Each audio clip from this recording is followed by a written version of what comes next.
She accidentally signed to the Vampire King's mute son at a royal banquet. The entire hall went silent.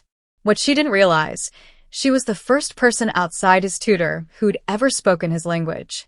And the lonely king watching from his throne would move heaven and earth to keep her there. The crystal goblets caught the candlelight like frozen stars.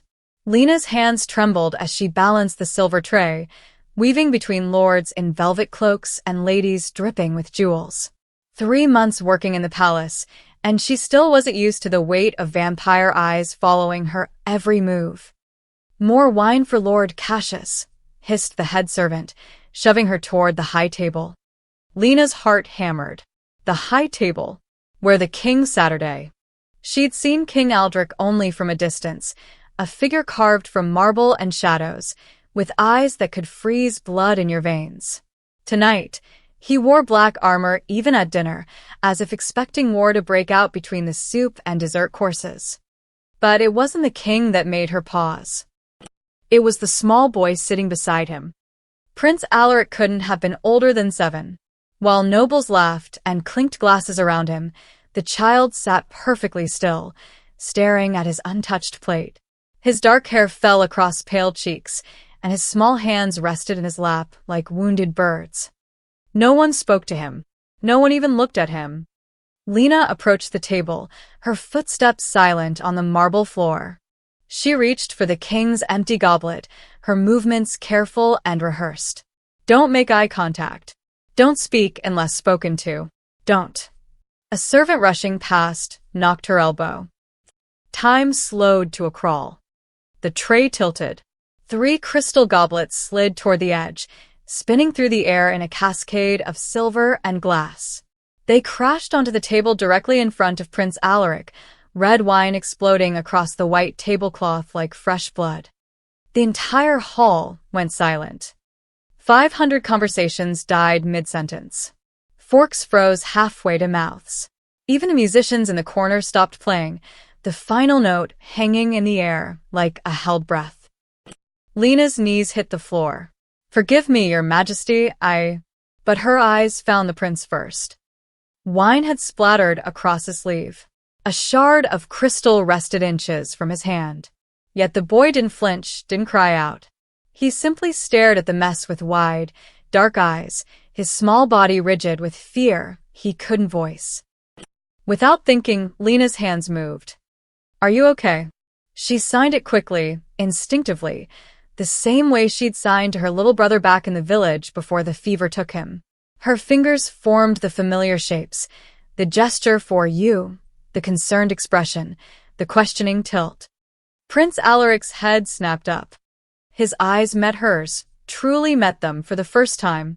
They were the color of midnight, huge in his small face, and suddenly filled with something that looked like lightning trapped in a bottle. The prince's hands flew up from his lap. "I'm fine," he signed back, his movements sharp with excitement. "You can sign? You know how." His little hands trembled as they formed the words, moving so fast they blurred together. A smile broke across his face, the kind of smile that hadn't seen sunlight in too long. "No one here signs except teacher," Alaric continued, leaning forward in his chair. "Are you new? What's your name? Do you know the sign for dragon? I learned it yesterday, but..." Silence. The king's voice cut through the hall like a blade through silk. Every head turned, every spine straightened. Lena felt the word wrap around her throat like a noose. King Aldrich rose from his throne, unfolding to his full height. He was tall, impossibly tall, with shoulders that blocked out the candlelight behind him. His crown sat heavy on his brow, dark metal studded with blood-red rubies.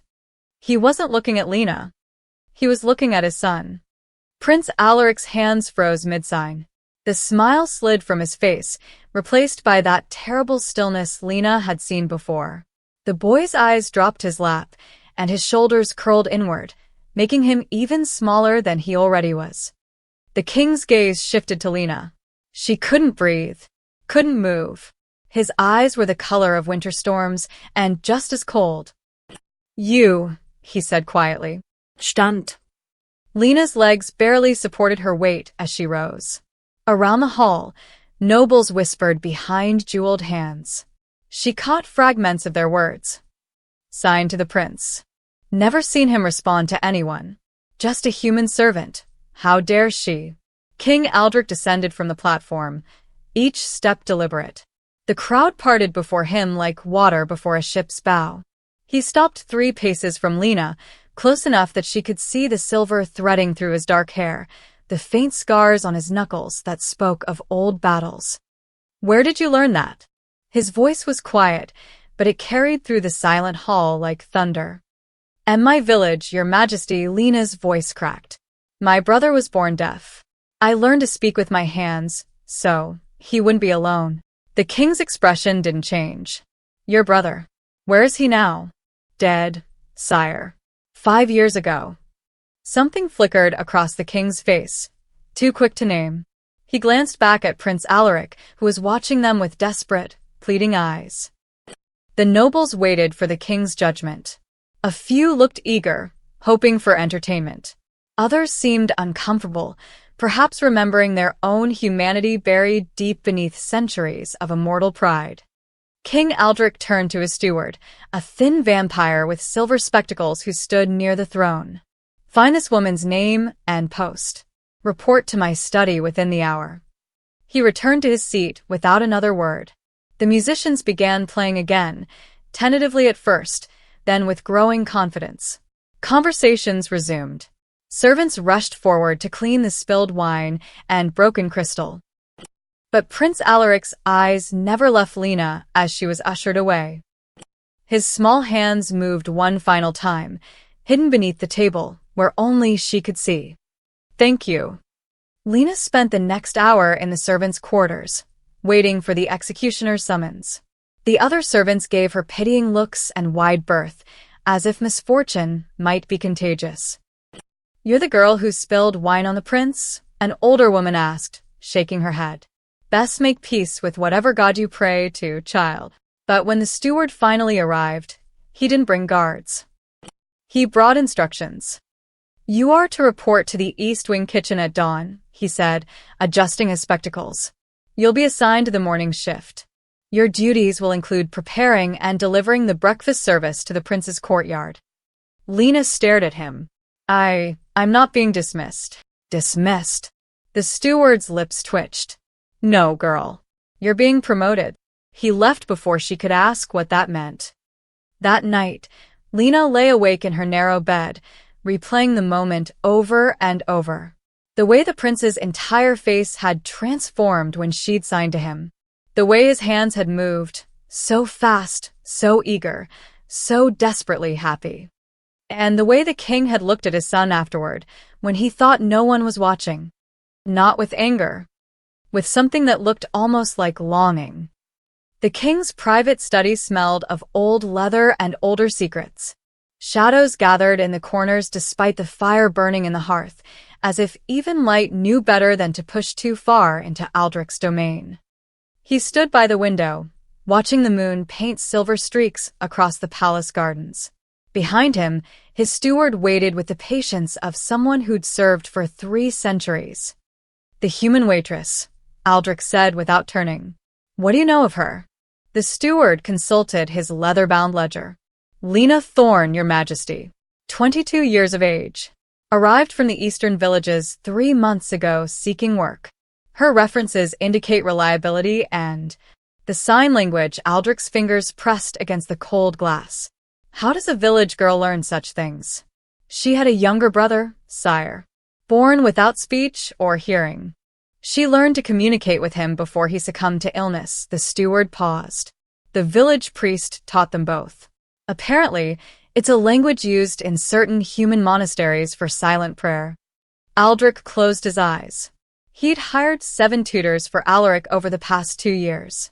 Private instructors who came at dawn and left at dusk, teaching his son to communicate in the language of hands and expressions. But they were paid professionals doing a job. Tonight, he'd watched his son smile for the first time in months. Over spilled wine and broken crystal, a human girl had given Alaric something no amount of gold could buy, someone who spoke to him simply because they could. The boy was animated, Aldrich said quietly. I've never seen him move his hands so quickly. Prince Alaric seemed quite taken with her, yes. Taken. Such a simple word for the desperate hope that had blazed in his son's eyes. Aldrich had seen that look only once before, the day Alaric's mother died, when the boy had screamed silent screams that no one could hear, his small hands forming words his father couldn't understand. That was the day Aldrich had stopped trying to reach him. Not because he didn't love the boy, but because every attempt felt like watching his son drown while standing on the shore, unable to swim. Assign her to the day's shift, Aldrich said. Near the prince's wing. The steward's quill scratched against parchment. Very good, sire. Shall I inform her of the reason for the transfer? No, Aldrich turned from the window. His reflection in the glass looked older than it had that morning. Let her think it's simply a new assignment. Nothing more. As you wish, the steward bowed and moved toward the door, then hesitated. Sire, if I may speak freely? Aldrich nodded once. Prince Alaric has been alone for a very long time. Perhaps. This is not such a terrible accident after all. After the steward left, Aldrich sat at his desk and pulled out a drawer he rarely opened. Inside lay a painted miniature, his late wife, Elena, laughing with infant Alaric in her arms. She'd been human once, before choosing immortality, to stay by his side. She would have known what to do. She would have learned the hand language in a week, would have filled their son's silent world with conversation and laughter. But Elena was gone, and Aldrich had an entire kingdom to rule. Wars to plan. Treaties to negotiate. 100 crises that demanded his attention every day. Except none of them mattered as much as the small boy who sat alone at banquets, invisible in plain sight. Aldrich's hand moved experimentally, trying to remember the signs he'd glimpsed at dinner. His fingers felt clumsy, awkward. How did the girl make it look so effortless? He pulled his hand back, frustrated. Tomorrow. He would deal with this tomorrow. Meanwhile, in the servants' quarters, Lena stared at her new assignment paper in disbelief. The prince's wing? Her roommate, Mari, gaped at the notice. Lena, that's where they send the most trusted servants. People who've worked here for years. I must have read it wrong. Lena held the paper up to the candlelight, but the words didn't change. Report to the East Wing kitchen at dawn. Deliver breakfast service to Prince Alaric's private courtyard. Daily assignment until further notice. You spoke to the prince in that hand language of yours, didn't you? Mari's eyes were wide. Everyone's talking about it. They say he actually smiled. He's just a child, Lena said softly. A lonely one. He's the heir to the vampire throne. Mari grabbed Lena's shoulders. Do you understand what this means?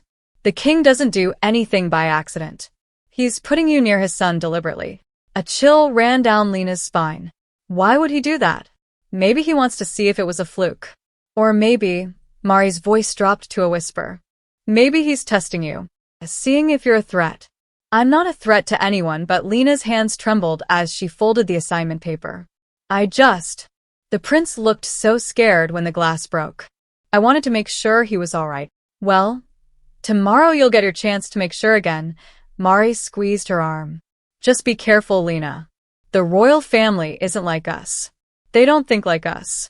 And that little boy, he's not just a child. He's property of the crown. That night, Lena dreamed of small hands forming desperate words in the dark, and a king made of winter watching from a distance, unable, or unwilling, to reach. Dawn broke cold and golden over the palace. Lena's hands shook as she balanced the breakfast tray, not from its weight, but from the knowledge of where she was taking it. The prince's courtyard lay at the end of a marble corridor lined with portraits of stern-faced vampire ancestors. Their painted eyes seemed to follow her, judging. A human servant, walking where few were permitted. She pushed open the iron gate with her hip. The courtyard took her breath away. Night-blooming flowers covered every surface, moonvines and shadow roses that should have closed with the sunrise but somehow remained open here, their petals luminescent in the early light. A small fountain burbled in the center, its water crystal clear. Stone benches curved beneath a willow tree that wept silver leaves. And there, sitting cross-legged on the grass, was Prince Alaric. He hadn't noticed her yet.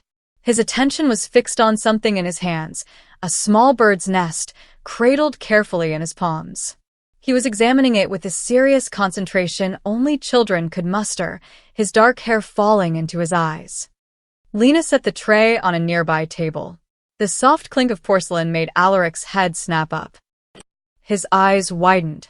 Then his whole face transformed, that same brilliant smile from last night breaking across his features like sunrise. "You came," he signed, scrambling to his feet. The bird's nest wobbled dangerously. "I thought maybe I dreamed you. Nobody told me you'd be here. Are you my new breakfast person? What's your name?" His hands moved so fast Lena almost couldn't keep up. She laughed, setting down the teapot before signing back. "Slow down, little prince. Yes, I'm real. My name is Lena." "Lena." He fingerspelled it carefully, learning. "That's a nice name. Can you stay while I eat? Please? Teacher doesn't come until after lunch, and there's nobody to talk to and—" He stopped abruptly, his smile faltering. His hands lowered, and that shuttered look returned to his face, the same one from the banquet, when his father had spoken. "I'm sorry," he signed small and quick. "You probably have other work. I shouldn't keep you." Lena's heart cracked. She knelt on the grass beside him, ignoring the dew soaking into her dress. "I have nowhere more important to be than right here." Alaric stared at her. Then slowly, the smile crept back. "Really? Really?" For the next hour, Lena learned more about Prince Alaric than she'd imagined possible. He showed her his collection of interesting stones arranged by color along the garden wall. He explained, through elaborate signs and animated expressions, how he was studying the birds that visited the fountain each morning. A family of sparrows had built a nest in the willow tree, and he'd found this fallen one beneath it. "Do you think they're sad?" he signed, holding up the empty nest. "That they lost their home?" "Maybe," Lena signed back. "But birds are clever. They'll build a new one." "I would build them one, but my hands are too big." He looked at his palms sadly. "Well, too big for bird nests. Too small for everything else." "What do you mean?" Alaric hesitated. His hands moved slowly now, carefully. "Father has big hands. Warrior hands. He can hold swords and sign treaties and lift heavy things. My hands can only do this." He wiggled his fingers, talking that nobody else understands. "I understand," Lena signed. "You're the only one. Except teacher." Alaric sat beside her on the grass. "Do you know what's funny? In the whole palace, with hundreds of people, only 2 can hear me. And one of them is paid to." The casual way he said it, as if he'd accepted his isolation as simple fact, made Lena want to gather him up like the fallen nest and promise to keep him safe. "Well, now you have me," she signed. "And I'm not going anywhere." Alaric's eyes grew suspiciously bright. He nodded quickly, then stood and tugged her hand. "Come on. I want to show you my favorite spot." He led her to the far corner of the courtyard, where the morning light hit just right, making the dew-covered grass sparkle like diamonds. He sat down and patted the ground beside him. "This is where I come when I'm sad," he signed. "It's pretty. Pretty things help." They sat together in comfortable silence, watching the sun climb higher. A sparrow landed on the fountain's edge, cocked its head at them, then flew away. "Lena?" Alaric signed after a while. "Can I ask you something?" "Anything." "Why did you help me last night? You could have gotten in trouble. You still might." Lena thought about her answer carefully. "Because you looked scared. And nobody should be scared and alone at the same time." Alaric absorbed this. Then he signed, with the blunt honesty of children. "I'm scared and alone a lot." Before Lena could respond, footsteps echoed from the corridor. Both of them turned. A figure stood in the archway, silhouetted against the morning sun. "King Aldric." He wasn't wearing his armor today, just dark clothes that made him look less like a warrior and more like a man. His eyes moved from Lena to his son, then to their hands, frozen mid-conversation. How long had he been watching? Alaric scrambled to his feet, his earlier joy evaporating. He bowed his head, small and formal and perfectly obedient. The king took one step forward. Stopped. His jaw worked as if he wanted to say something but didn't know how. Finally, he turned and walked away without a word. Alaric sat back down slowly. He didn't sign anything else that morning, just held the bird's nest in his lap and stared at where his father had been standing. Rain hammered against the palace windows like 1,000 impatient fingers. Lena had been delivering breakfast to Alaric's courtyard for 6 days now, and each morning, the prince was already waiting for her, usually with something new to show her. A butterfly wing, a perfectly round pebble. Once, a drawing he'd made of the two of them sitting by the fountain. But today, the courtyard was empty. Lena set down the tray, worry gnawing at her stomach. Had something happened? Had the king changed his mind about her assignment? A small hand tugged at her sleeve. She spun around to find Alaric standing behind her, practically vibrating with excitement. His hair was damp from the rain, his clothes spotted with water. "Come with me," he signed urgently. "I want to show you something secret." "Prince Alaric, you're soaked. You should." "Please?" His eyes were huge and pleading. "It's important. And it's inside." How could anyone say no to that face? Alaric grabbed her hand and pulled her through a side door she'd never noticed before, down a narrow servant's passage, then up a spiral staircase that seemed to climb forever. Finally, they emerged into a long hallway lined with tall windows. At the end stood an enormous oak door carved with intricate symbols. "The Royal Library." "We can't," Lena signed quickly. "Servants aren't allowed." But Alaric was already pushing the door open. The library was magnificent. Shelves stretched up 3 stories, connected by spiral staircases and narrow bridges. Rain-gray light filtered through stained glass windows, painting the floors in muted rainbows.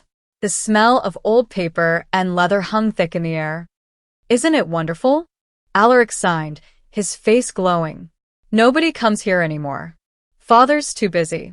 The nobles think reading is boring. It's just me and the books." He pulled her toward a low shelf in the corner, where oversized picture books sat gathering dust. He selected one with a faded cover showing a castle and a dragon. "These are vampire fairy tales," he signed. "Teacher reads them to me, but I like them better when I tell them myself." He opened the book, and Lena saw that someone, probably a tutor from years past, had added small sign language diagrams in the margins, showing how to sign each important word. Alaric's hands began to move, telling the story. His signing was beautiful, expressive and fluid, painting pictures in the air. He signed about a brave knight and a lonely dragon who couldn't breathe fire. About how everyone feared the dragon because of what he was supposed to be, not who he actually was. Lena found herself drawn into the tale.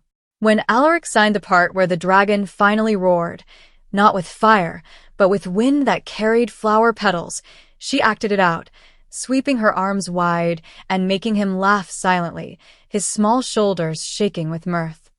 "Your turn," he signed, pushing another book into her hands. This one was about a princess who lived in a tower.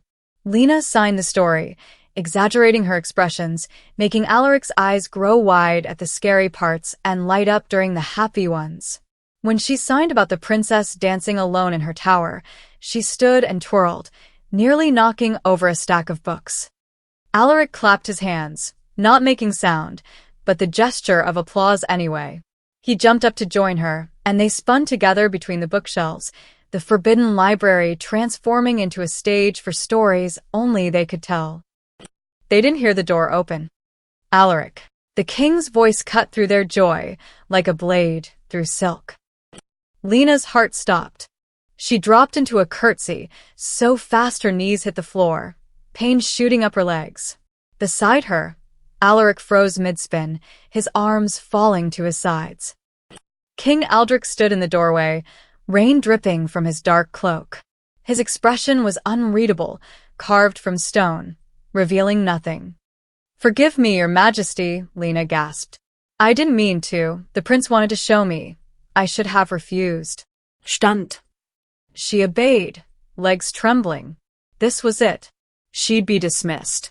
Possibly worse. But the king wasn't looking at her. He was watching his son. Alaric stood perfectly still, head bowed, waiting for judgment.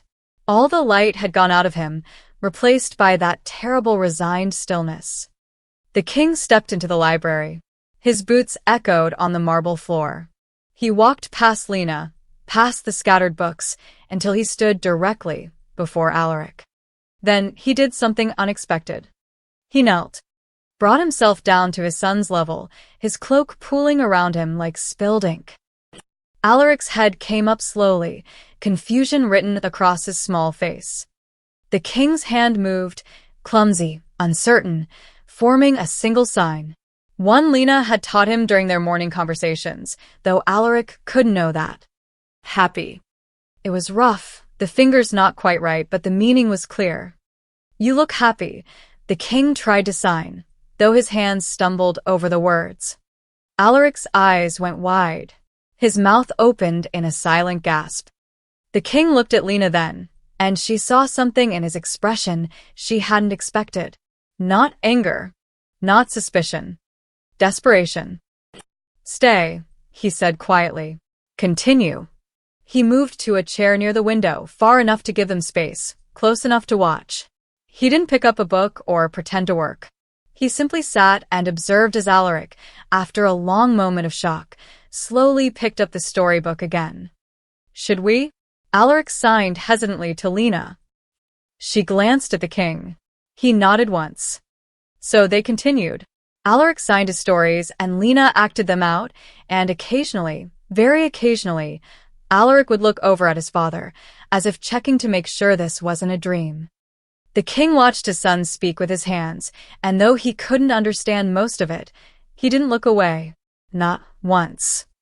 The whispers started small, like poison seeping through cracks. "Did you hear? The human girl spends hours alone with the prince. In the library, of all places. Completely inappropriate. The king allows it. Can you imagine?" Lena heard the rumors in the servants' hall, in the corridors, even in the kitchen where she collected Alaric's breakfast each morning. The other servants no longer met her eyes. Some looked at her with envy, others with pity. Mari pulled her aside one evening, her face pale. "They're saying you've bewitched the prince, that you're using him to get close to power. That's ridiculous. He's 7 years old." "Lena, listen to me."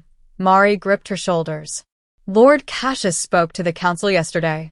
He said it's unseemly for a human servant to have such influence over the heir. He called you a security risk. A security risk for teaching a lonely child to smile." But the noble's opinions didn't truly frighten Lena. What frightened her was the look on Alaric's face when she was 10 minutes late to breakfast one morning, the panic in his eyes, the way his hands had trembled when he signed, "I thought they made you leave." She was becoming important to him. Too important. And that made her vulnerable. The summons came on a gray afternoon. "Lord Chancellor Valerius requests your presence in the East Solar."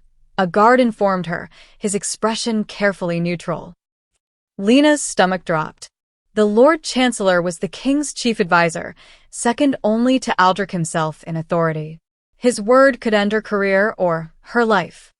The East Solar was a cold room despite the fire burning in its hearth. Lord Valerius stood by the window, his back to her. He was an ancient vampire, thin as a blade, with silver hair pulled back in a severe knot. "Miss Thorne," he didn't turn around. "Do you know why I've called you here?" "No, my lord." "I think you do." Now he turned, and his eyes were like chips of ice. "You've been seen spending considerable time with Prince Alaric. Time that exceeds your duties as a breakfast server. The prince enjoys having someone to talk to, my lord." The prince," Valerius interrupted, "is the heir to the vampire throne. His companions should be carefully selected from noble families, not plucked from the servant class on a whim." Lena's hands clenched into fists at her sides. With respect, my lord, those noble families don't speak his language. A temporary limitation. The boy will outgrow this affliction. He'll learn to communicate properly, like any other royal. He already communicates properly, just not in the way you understand. The words escaped before Lena could stop them. Valerius's eyes narrowed dangerously. You forget yourself, girl, his voice dropped to a whisper. Let me be clear. There are members of this court who believe Prince Alaric is unsuitable as heir. They see his silence as weakness, a liability. Lena's blood ran cold. They want to replace him. They want a strong successor.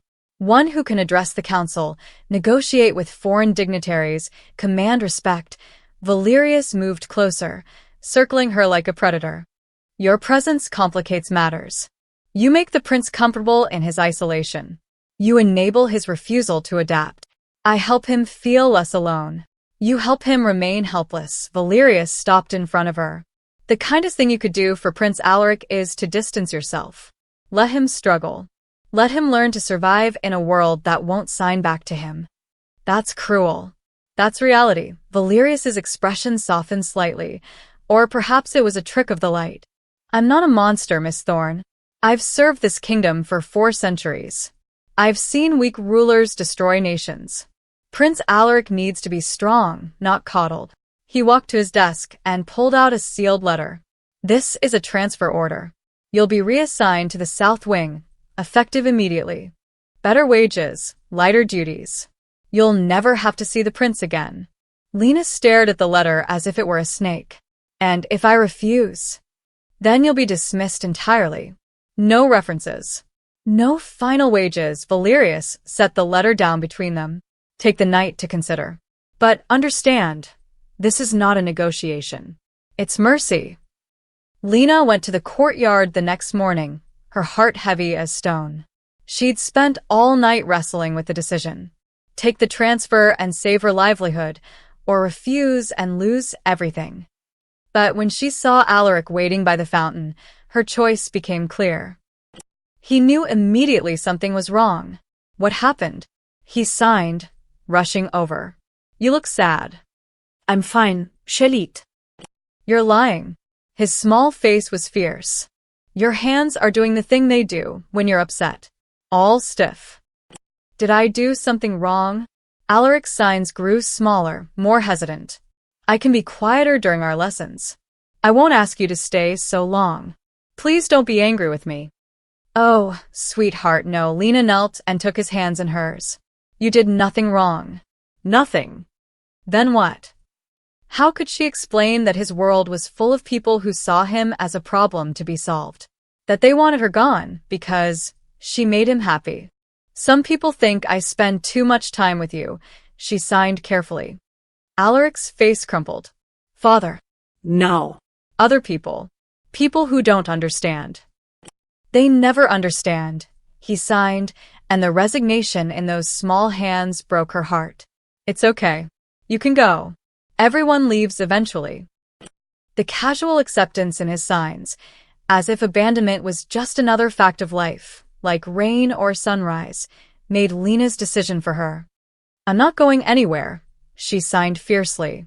Do you hear me? I'm staying. But you said. I don't care what they say. You're my friend. Friends don't leave. Alaric stared at her. Then he threw his arms around her neck and held on tight, his small body shaking with silent sobs. Neither of them saw the figure watching from the balcony above, King Aldric, who'd heard every word of Valerius's warning and now watched his son cling to the only person who'd chosen to stay. The knock on Alaric's chamber door came after midnight. The prince sat cross-legged on his bed, arranging his collection of stones by moonlight. He'd long since given up trying to sleep at normal hours. The silence of night felt less lonely than the silence of day. When the door opened, Alaric looked up expecting his night guard. Instead, his father stood in the doorway. King Aldric seemed too large for the frame, his broad shoulders nearly touching both sides. He still wore his council clothes, though he'd removed his crown. Without it, he looked different. Tired. Almost human. Alaric froze, a smooth river stone clutched in his hand. His father never came to his chambers. They saw each other at formal dinners, at council presentations where Alaric sat silent and decorative, at occasions that required the heir's presence. But never here. Never in this private space that belonged only to Alaric. The king stepped inside and closed the door. "Good evening, father," Alaric signed formally, setting down his stones and sliding off the bed to bow. Aldrich held up a hand. "Wait." His throat worked as if the words were stuck there. Finally, "May I sit?" Alaric nodded, confused. His father never asked permission for anything. The king lowered himself into the chair by Alaric's desk, a small chair meant for a child, making him look almost comical, like a bear trying to fit into a doll's house. He leaned forward, elbows on his knees, and for a long moment, simply looked at his son. Alaric shifted uncomfortably under the scrutiny. His hands moved nervously. "Did I do something wrong?" "No," Aldrich's voice was rough. "No, you did nothing wrong." Silence stretched between them. Alaric's fingers twitched, wanting to sign, to fill the emptiness with words his father wouldn't understand. But he kept his hands still, waiting. "I've been thinking," Aldrich said finally, "about your mother." Alaric's eyes widened. They never spoke about her. Not since she died. She would have known what to do. What to say. The king's hands clenched into fists. She was good at talking. Connecting. "I'm good at war. At strategy. At breaking things." He looked at his scarred knuckles. "But not this." "Not what?" Alaric signed before he could stop himself. His father stared at the hand movements, and Alaric saw frustration flash across his face, the same frustration Alaric felt every day, trying to exist in a world that wouldn't speak his language. "That," Aldrich said quietly. "Not that." He stood abruptly, began pacing. The small room made him seem like a caged animal. "I've conquered kingdoms, negotiated peace treaties in 5 languages, commanded armies of thousands. But I can't," he stopped, his back to Alaric. "I can't talk to my own son." Alaric's chest tightened. He'd never heard his father sound like this, lost, vulnerable, almost desperate. The king turned to face him. "You move your hands so fast. With Lena, in the library, in the courtyard. I watch you, and it's like you're speaking in lightning. And he held up his own hands, large and calloused. "I understand nothing. I could teach you." Alaric signed eagerly, hope blooming in his chest. "It's not hard. Just shapes and—" But his father wasn't looking at his hands. Couldn't read the offer being made. Alaric's hands fell to his sides. Aldrich saw the movement, the disappointment. Something seemed to break in his expression. He crossed the room in 3 strides and knelt before his son. The second time in 2 weeks he'd lowered himself to Alaric's level. "Show me," he said. "One sign. Just one. For son." Alaric's breath caught. Slowly, he raised his hand and demonstrated, a simple gesture, fingers pointed at himself, then swept outward. Aldrich copied it, clumsy and uncertain. His fingers didn't quite match the shape. Alaric took his father's hand, so much larger than his own, and gently adjusted the position. His father's skin was warm, rougher than he'd expected. He couldn't remember the last time they'd touched like this. "Like this," he signed with his free hand. "Like this?" Aldrich repeated the gesture, and this time it was almost right. Alaric nodded enthusiastically. Then he showed him another sign. "Father." It was more complex, a hand to the forehead, then brought down to the chest. Protective. Strong. Aldrich practiced it 3 times before getting it right. When he finally did, he looked at Alaric with an expression the prince had never seen before. Pride, maybe, or relief. "Say something to me," Alaric signed, his hands trembling with excitement. "Please." His father's jaw worked. He raised his hands, formed the signs slowly, deliberately. "My son." 2 words. Simple. Imperfect. Everything. Alaric's eyes flooded with tears. He launched himself at his father, wrapping his small arms around the king's neck. Aldrich caught him, held him, one large hand cradling the back of his son's head. They stayed like that for a long time, in the moonlit chamber, neither of them signing or speaking, just holding on. When Aldrich finally pulled back, his eyes were suspiciously bright. He tried to sign again, struggled, then gave up and simply spoke. "I need help. Will you teach me more? Will your friend? Will Lena teach me?" Alaric nodded, so hard his whole body shook. "Tomorrow, then." After council, Aldrich stood, smoothing his clothes back into order. At the door, he paused. His hands moved, uncertain but deliberate, forming the signs Alaric had just taught him. "Good night, my son." Alaric signed back, "Good night, father." After the king left, Alaric climbed back into bed and stared at the ceiling, his heart racing. For the first time in 5 years, since his mother died and his world went silent, he let himself believe in something he'd thought lost forever. Hope. In his private study, King Aldrich sat in the darkness, practicing the signs over and over until his hands cramped. He'd failed his son for too long. But he wasn't too late. Not yet.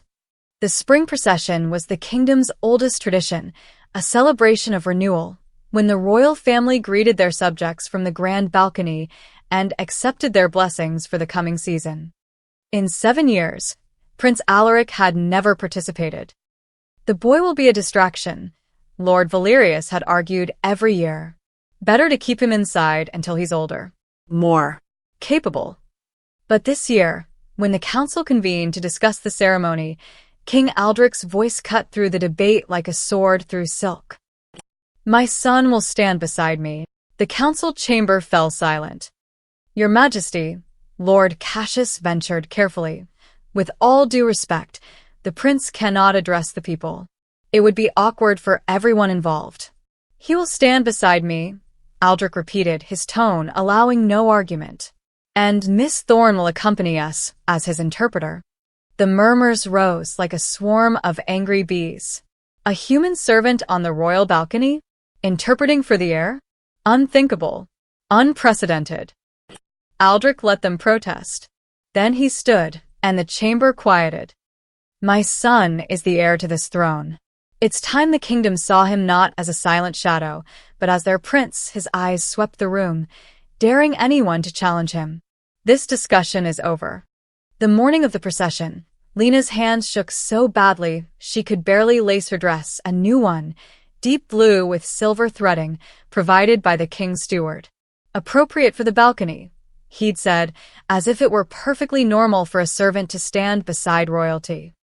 Mari helped pin Lena's hair. "You look terrified." "I am terrified." Lena stared at her reflection. "What if I make a mistake? What if I can't translate fast enough? What if you help a little boy be seen by his kingdom for the first time?" Mari squeezed her shoulders. "You've got this." In his chambers, Alaric was equally nervous. He stood before the mirror in his formal attire, a small version of his father's ceremonial robes, black and silver with the royal crest embroidered on the chest. He looked like a prince from a storybook. But his hands wouldn't stop trembling. His father entered without knocking, also dressed in full regalia. Crown, cape, the ancient sword of the realm at his hip. He looked every inch the warrior king. Until he saw his son's fear and immediately knelt. Scared? He signed. His signing had improved dramatically over the past 3 weeks of daily lessons with Lena. Alaric nodded, not trusting himself to sign back. "Me too," Aldrich signed, and Alaric's eyes widened in surprise. His father, scared. The king smiled, a rare, genuine expression. "But we'll be scared together. And Lena will be there. You trust her?" "Yes." "Then trust this." Aldrich's hands moved slowly, making sure his son understood. "You deserve to be seen, to be heard, not hidden away like something broken." "But I am broken," Alaric signed, his small hands heavy with resignation. "I can't speak like you." Aldrich caught his son's hands in his own. "You speak perfectly. "The world just needs to learn your language," he said it aloud, then signed it. Imperfect but heartfelt. "The world needs to learn your language." The grand balcony overlooked the main courtyard, where thousands had gathered. Humans and vampires alike, dressed in spring colors, carrying lanterns even in daylight as tradition demanded. Lena stood to the side as the royal family emerged. The king first, majestic and commanding. Then Alaric, so small beside his father, his face pale but determined. The crowd erupted in cheers. But as they noticed the young prince, many seeing him clearly for the first time, the sound faltered, confused. Aldrich raised his hand for silence. His voice carried across the courtyard, amplified by ancient acoustics built into the palace walls. "My people, today, my son joins me not as a shadow, but as your prince." He gestured to Alaric, who stepped forward, his legs shaking. Aldrich's hand moved to his son's shoulder, steady and supportive. "Prince Alaric will address you now. Miss Thorne will provide his voice." Lena moved to stand between them, visible to all. A human girl on the royal balcony, history being made in real time. Alaric looked up at his father, terrified. Aldrich nodded encouragement. The prince's hands began to move. "Thank you for coming," he signed, and Lena's voice rang out clear and strong. "Thank you for coming." The crowd stirred. Alaric's hands moved faster, gaining confidence. "I know I'm different. I know I can't speak the way you expect. But I can still listen. I can still care. I can still hope to serve you someday." Lena translated every word, her voice steady even as tears pricked her eyes. "My father taught me that strength comes in many forms," Alaric continued, glancing at the king. "And my friend taught me that being different doesn't mean being less." He paused, looking out at the sea of faces. Then his hands moved in a sweeping gesture that needed no translation, a sign for beautiful, directed at the lanterns they carried. Someone in the crowd, a small child, waved back, mimicking the gesture.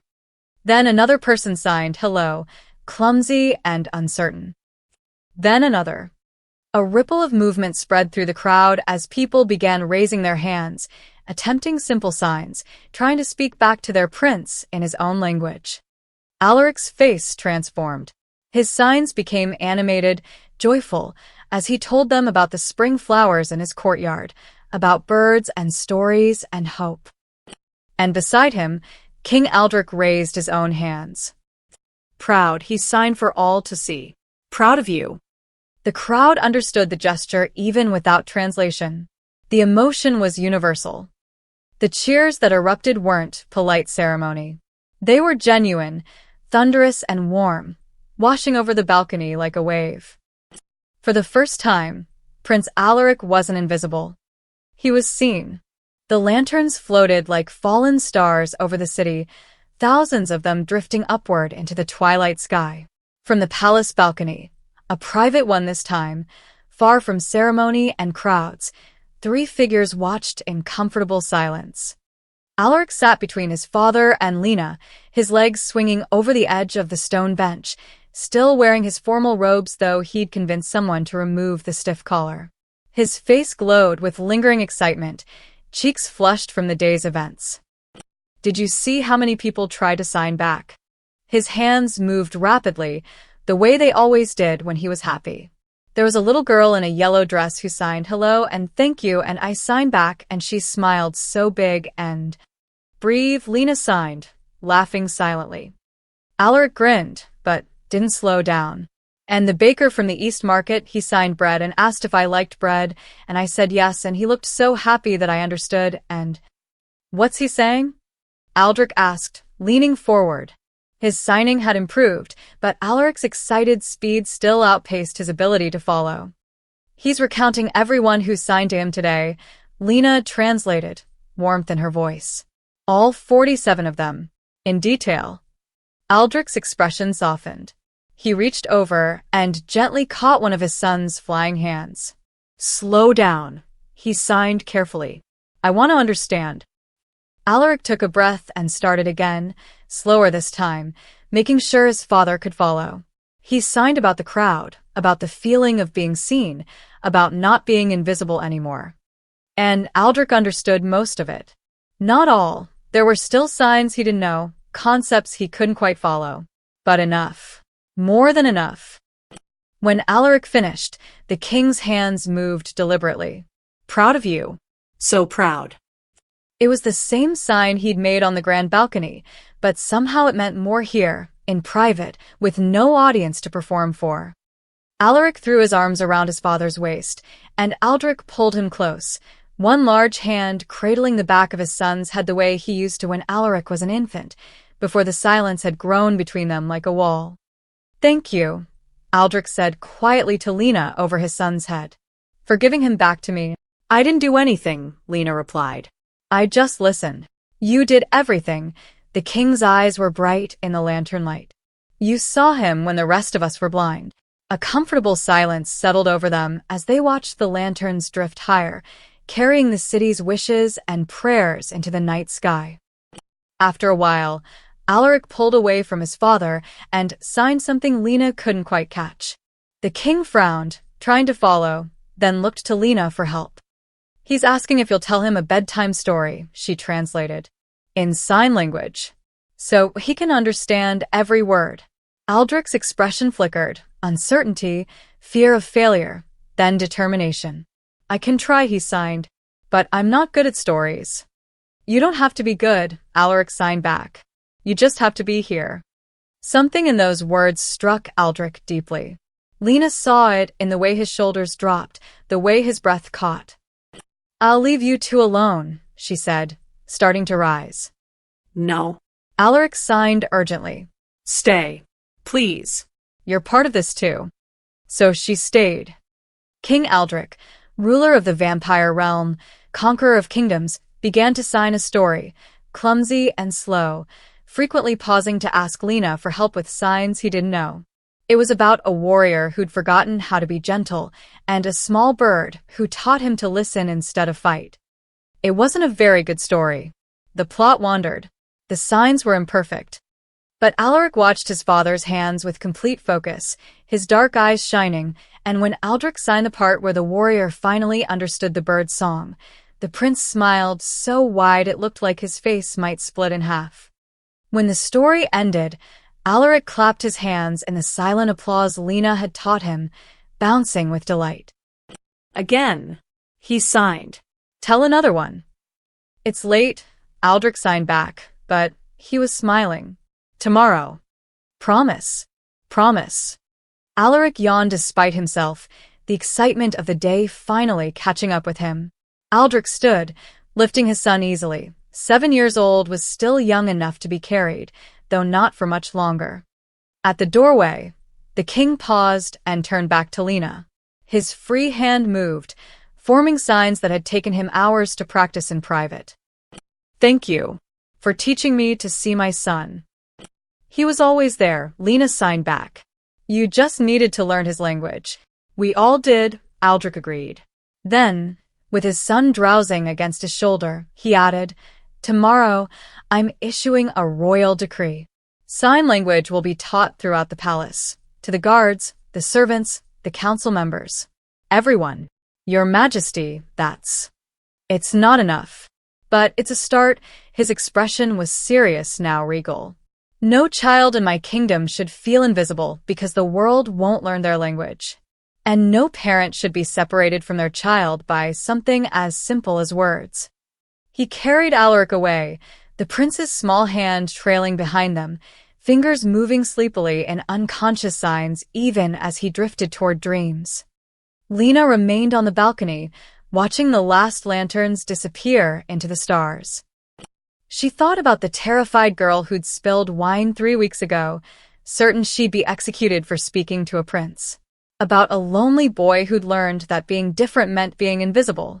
About a king who'd forgotten how to be a father until his son taught him that strength came in many forms. Below, in the courtyard, she saw palace guards already practicing signs with each other, laughing at their mistakes, trying again. Servants teaching nobles. Nobles teaching children. A language of hands spreading through the palace like spring flowers after a long winter. A new tradition, born from a moment of broken crystal and spilled wine. Born from one simple question, "Are you okay?" And an answer that changed everything. Yes. Now I am. 6 months later, the Royal Library held its first public signing hour. Prince Alaric, now 8, taught a roomful of children, human and vampire alike, how to sign their names, tell stories, and speak without voices. His father attended every session, sitting in the back, still learning, still trying.